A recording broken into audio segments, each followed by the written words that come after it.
Hello guys. അപ്പം കുറച്ച് നാളായി ഞാൻ പുറത്തോട്ടൊന്ന് ഇറങ്ങിയിട്ട്. അപ്പൊ ഇനി എന്താ പരിപാടി? ബിക്കോസ് ഡയറ്റ് തുടങ്ങിയതിനു ശേഷം എന്താ പറയാലോ, വെറുതെ നമ്മൾ പുറത്തിറങ്ങി ഫുഡ് കണ്ടിട്ട് ആക്രാന്തം വരണ്ടല്ലോ എന്ന് വിചാരിച്ചിട്ടാണ് ഞാൻ മനഃപൂർവ്വം ഇറങ്ങാത്തതാണ് ഗൈസ്. ഒരു 5 ദിവസം വീട്ടിൽ ഇരുന്നപ്പോഴേക്കും മൊത്തത്തിൽ തലയ്ക്ക് ഭ്രാന്തായി. സോ ബേസിക്കലി അതുകൊണ്ട് ഞാൻ വിചാരിച്ച് പുറത്തിറങ്ങാം. ഉച്ചയ്ക്ക് ലഞ്ച് കഴിച്ചിട്ടില്ല. രാവിലെ വീട്ടിൽ നിന്ന് ഞാൻ ഇപ്പം മുട്ടയൊക്കെയാണ് കഴിക്കുന്നത്, അഴിച്ച മുട്ടയും സംഭവങ്ങളൊക്കെ. ലഞ്ച് കഴിക്കാത്തത് പ്രമാണിച്ച് ഞാൻ തൽക്കാലം ഒന്ന് കോസ് കഫേ വരെ വന്നേക്കാണ്.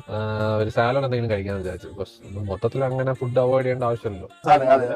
കുറച്ച് മൈൻഡ്ഫുൾ ആയിട്ട് കഴിക്കുക, കുറച്ച് ഹെൽത്തി ആയിട്ടുള്ള സാധനങ്ങൾ കഴിക്കുക എന്നുള്ള ഇതിലാണ് ഞാൻ നിൽക്കുന്നത്.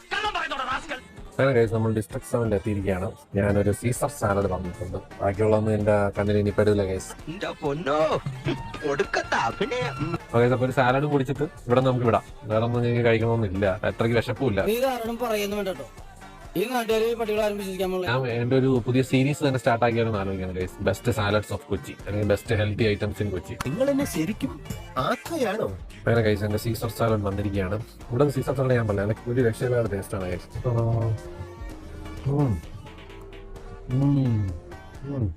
നല്ല ടേസ്റ്റ് ഉണ്ട്.